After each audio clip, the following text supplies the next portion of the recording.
Hey y'all, it's almost lunchtime and Brenda's hungry. Look what I've got today. I've got one pork chop. It's a center cut.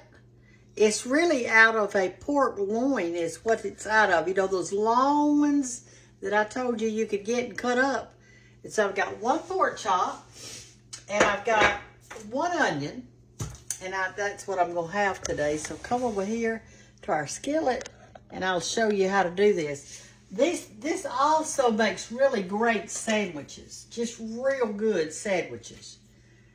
To have have your bread and then have your pork chop.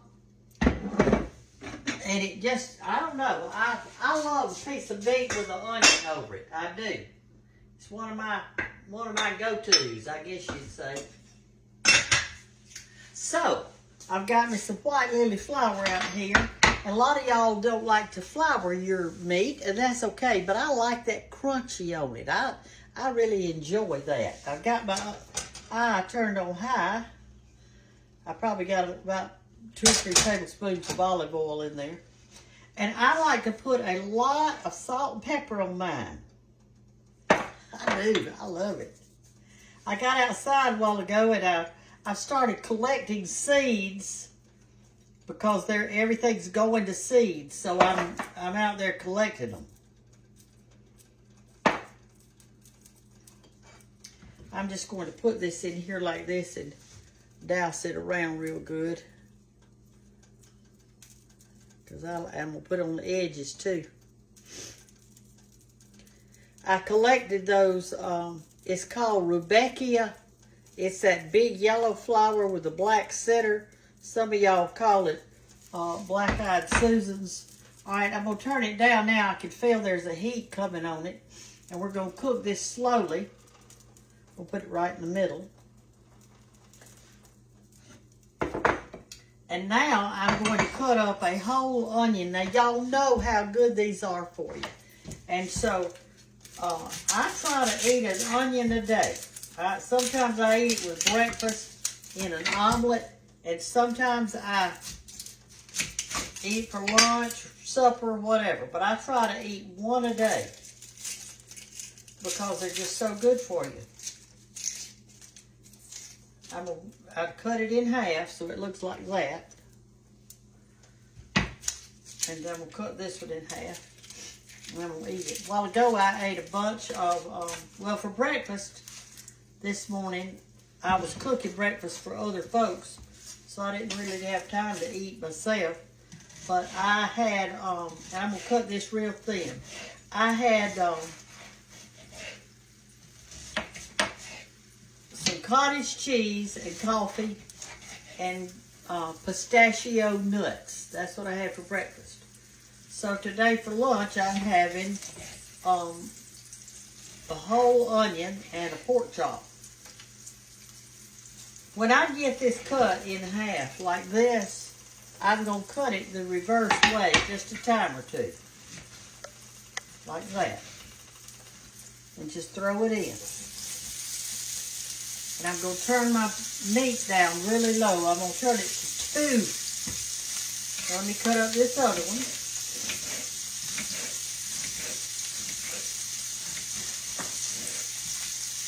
Last night at church, we had spaghetti and bread and a salad. Well, it was delicious. And so I ate spaghetti and salad. I didn't eat any bread. Just the spaghetti and the salad. I drank water and I didn't eat a dessert. We're smother frying this so that the onion and everything will get tender. So I'm just going to do this. Now let me show you what else we're going to do to it. Okay, I've washed me one little potato. And I'm going to cut it also real thin in French fry shapes. And then I'm going to cut it another way.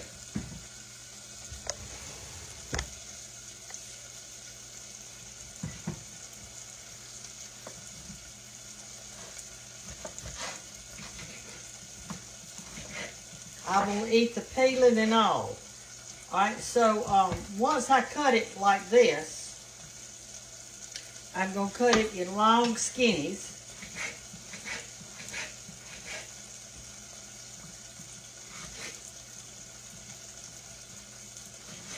Because it may take it a while to cook, and I want to make sure my potato's tender, so I'm cutting it in little pieces.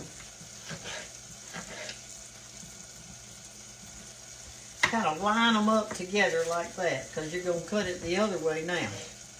So anyway, I've got it cut like this in long skinnies, like that, and I'm only going to eat one potato.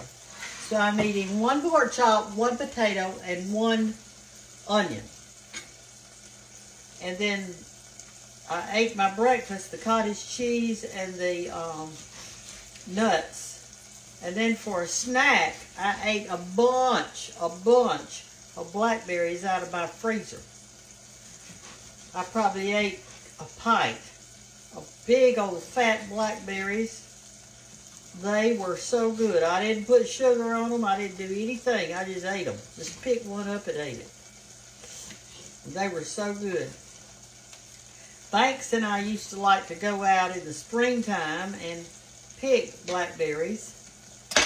And you know, down here in the South, we have something that's called a dewberry.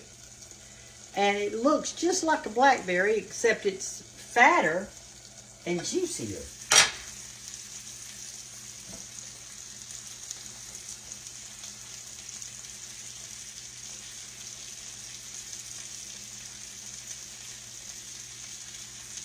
Okay? Put your top on it, because see how low I've got it? You can't see. See how low I've got it? Just real low. And put that top on it, and that juice from the potato and onion will go down there in it. And talk about good, y'all. It's so good. And I always keep me a little flour handy, because I like it on my chicken. I like it on my everything, really. I like a little crunchy on mine. And that flour, once it mixes with that olive oil, it'll make that little crunch. And it tastes so good. So I'll be back when it's done and we'll eat together. Okay, y'all, it's been cooking about, I don't know, 5 minutes maybe. And I am going to try to turn the meat over.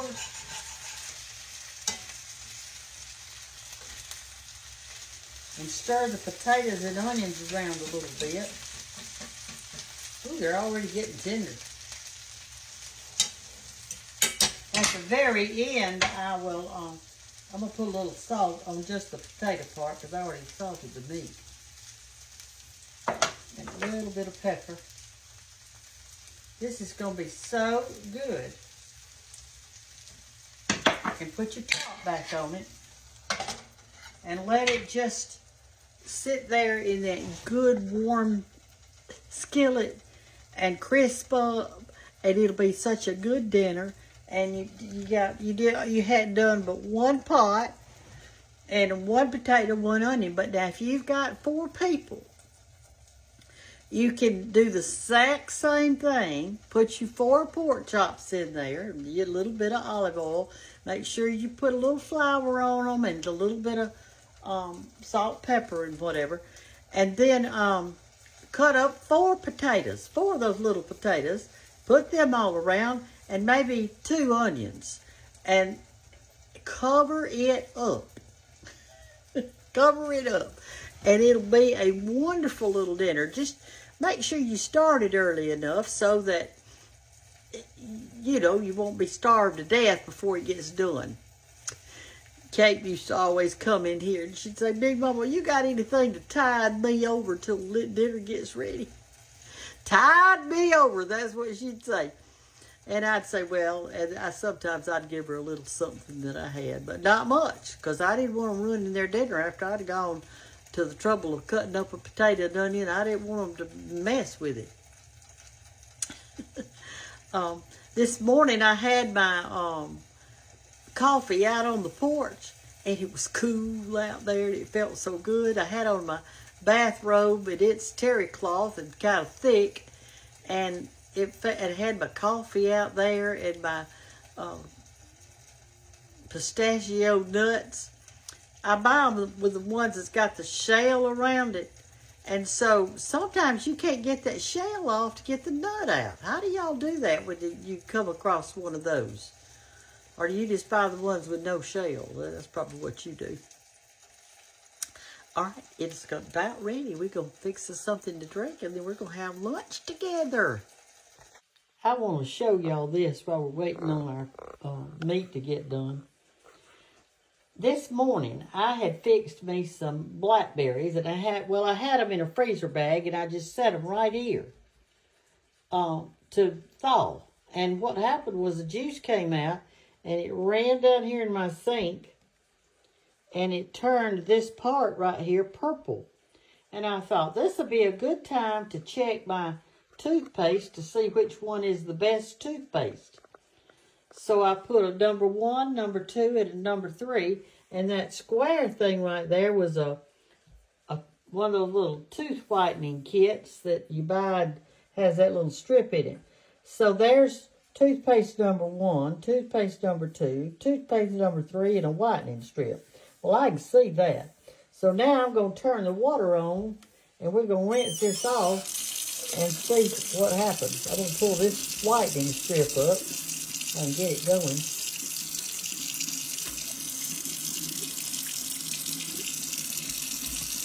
And get it out of there.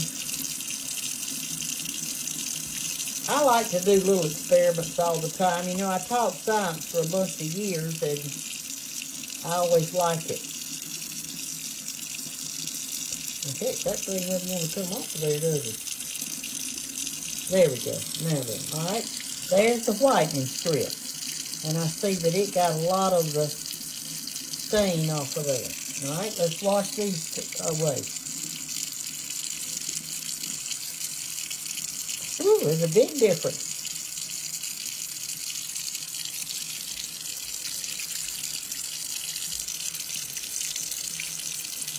All right. There it is. There's toothpaste number 1, toothpaste number 2, and toothpaste number 3.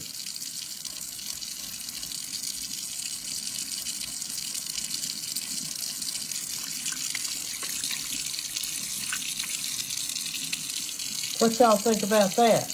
Actually, that toothpaste number 1 did better than that whitening strip. Look at that. I left it on the spot about 30 minutes. And I know we don't brush our teeth for 30 minutes, but that is a huge difference. That's a huge difference. Y'all want to know what it is, don't you? Y'all are saying, Miss Brenda, show us what toothpaste you did. Show us what toothpaste. You know, you never know. You go in there and they all claim to do this and claim to do that. Well, we just did our own little experiment. And look what happened. Okay, y'all, here's what we're going to do. I'm going to show you those. All right, that one right there is this one. This is toothpaste number 1. And it was Crest 3D White Advanced Arctic Fresh White Teeth in 5 days. It did real good. This one didn't do much of anything right here. Colgate Opti White Stain Fighter. And this one did a little bit better, not much, but a little bit better. Total Deep Clean. It doesn't say anything about whitening, just deep clean. All right, so this is the one I'm going to be buying. I need to buy some more of it. That's it, because of that. Okay, I think our pork chop is ready. Our pork chop. I'm going to turn it up real to high for just a minute so I get all that good crunchy off of it. I like to use a fork and do it like this. It works so good to get all that good that goodie off the bottom. I want the goodie. On those toothpaste things, I will say this. I use baking soda also in mine because it makes your mouth healthy. You need to keep your gums healthy, and your teeth brushed and healthy, because that has a lot to do with your heart health. Because the gums are, they carry bacteria or whatever too in your body. It's what I've always heard, and that you need, if you've got a healthy mouth, then more than likely that you're healthier in other places. So anyway, but after I ate those blackberries, I went in there and brushed my teeth right there, because I know how they stain. They'd be looking like that sink. And if I drink coffee or tea, I do the same thing. So I try to keep mine brushed. I probably brush them at least, I don't know, maybe 4 times a day, 3 or 4 times. I don't know how many times I eat. And I eat a lot. Okay, y'all, it's ready. Come up here and let's take it out of this and put it in our bowl. I'm excited.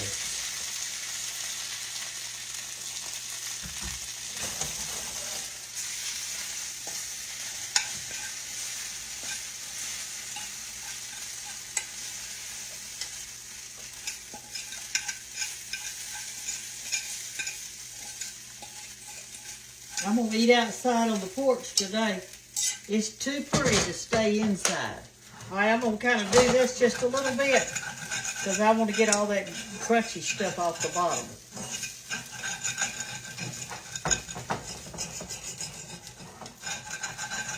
I love that part.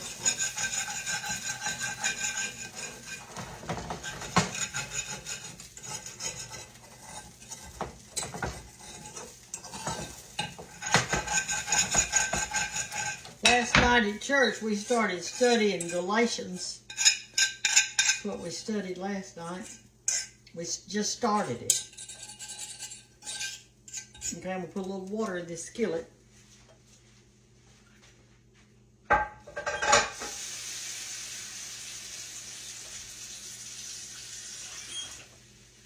Okay, this is it. And y'all, those potatoes in there are just as tender as they could be. And the onions together like that, it's so good. It's so good for you. Don't worry about eating a potato. They're good for you.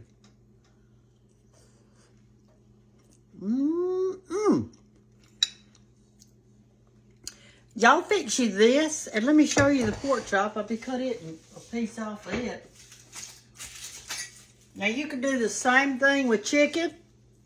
You could smother fry it. Okay, there's your pork chop right there.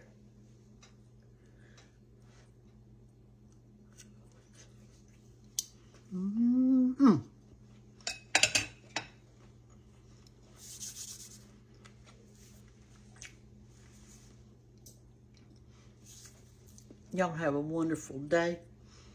Be lifted up. I know that a lot of times it's sad things are going around you, and I hope we can learn from them. I hope that things will change. Love y'all. Bye-bye.